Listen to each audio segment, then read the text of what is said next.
Admissions to A&E are actually at their lowest during the colder months, but those who do turn up are more likely to be kept in hospital as they struggle with conditions brought on by the cold weather or by the winter viruses. So what's being done to tackle this annual problem? Over the next few weeks, our health correspondent Matthew will be checking up on the NHS. Tonight he's at Southmid Hospital in Bristol, where millions of pounds are being invested to speed up the process of getting patients in and out of hospital. Hi. Brian. Hello, what's brought you into hospital today? I've cut my thumb on a chop saw. Nurse Mimi Worrell is the first point of call for patients like Richard when they come into the emergency department. Well, today it's been a pretty quiet day so far here in Southmead ED, but you can have up to 340 patients coming through these doors each day. In fact, over recent years, there's been a 5% increase in activity every year.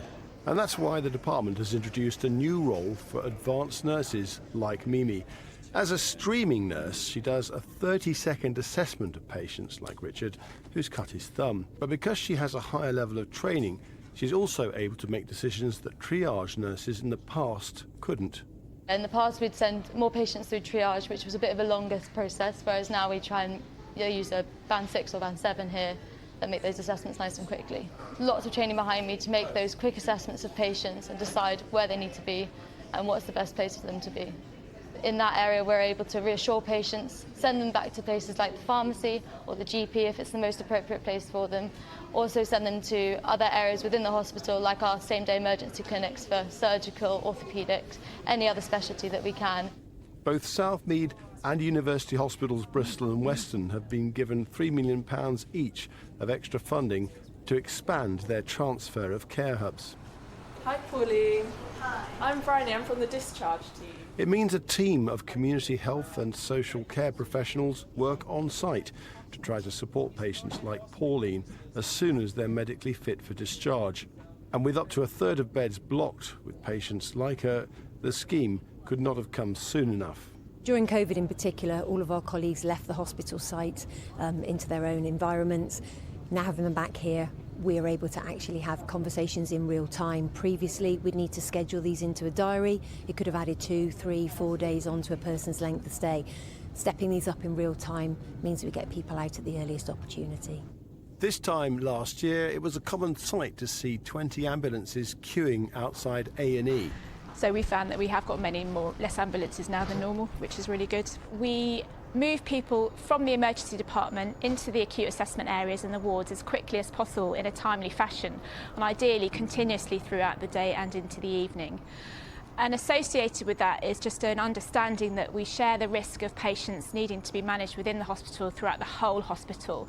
We don't hold that risk outside in the community or in the ambulances or within the emergency department. So this lady is called Pauline. She's been admitted due to struggling to weight bear.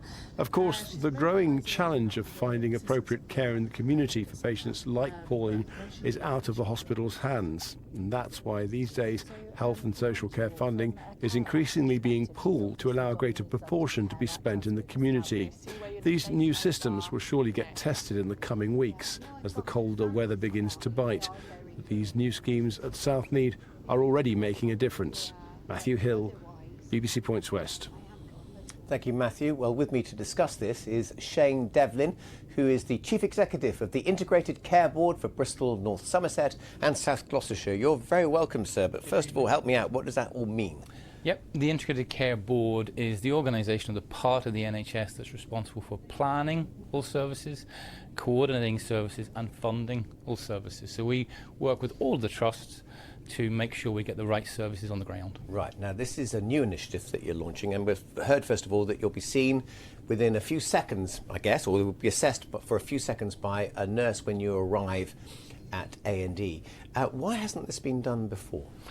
Well, what we're trying to do, and over the history of the NHS, there's been lots of things tried, but what we're trying to do now is make sure we can get people to the right place in the right time. So it's common sense to have a nurse at the front and also to have same-day emergency care, which is referenced in the package, about making sure we can get people in the emergency department, get them seen, get their tests done, whether that be a diagnostic test or a blood test, etc., and get them the right care and get them home again. So the whole idea now is to try and get people seen and back home. Okay, but then you'll be assessed by a nurse at the very start of the process. Yeah. Does that have to be signed off by a doctor if that nurse says, well, you can go home or go and see a pharmacist? To the best of my knowledge, no. The nurse has always served at the front door in terms of triage, etc.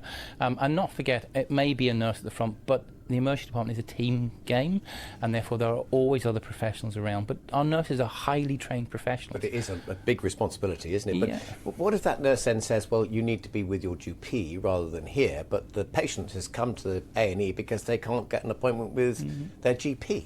Well, what would be helpful, and that's a really good point, is that we would like people to, if possible, ring 111 first, because the emergency department is very much for emergencies, life-threatening emergencies in many cases. So trying to get people to think about 111. 111 could give good clinical advice, could guide people to the right place, which might be a GP. And we're doing lots of work with GPs in terms of improving the access, a lot of investment in technology and also new teams in the GPs. So you will see over the short period of time people's ability to access GPs changing. I appreciate at the moment for many people that is a real sticking point, but it's the biggest plan we have as the Integrated Care Board is to really drive access to our primary care services. Let's just look at the other end when it's time to discharge people.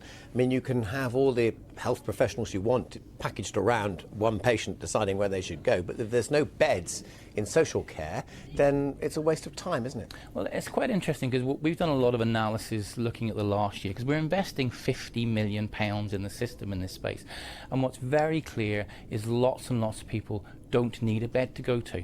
Lots of people need other forms of care, whether that be care in their own home or some form of step down. So what we're really looking at is how do we change the profile of beds. There will always be some people who need a nursing home bed, and we have some great nursing homes in Bristol, North Somerset, South Gloucester, but we're trying to change it. So home first is where we're trying to get people. But you've cancelled a contract, haven't you, with Brunel Care, who provided quite a few beds for social care. Why was that when you're short of facilities? Well, I think it's really important. We're not saying we're short of facilities. What we're looking at is how do we get the right people into the right place? And when you look at the analysis of that, we have a lot more people who ended up in what we call P3 beds, the highest level of beds, that actually could have got home in a P2. Many in P2 could have got home in a P1. In other words, we were over-prescribing a lot of care. And what we're trying to do now is get people home as far as possible, because home is a better place to be. All right, we have to leave it there, but I know you wanted to get across the importance of injections. So one of the really important things is that the best thing we can do is vaccinate.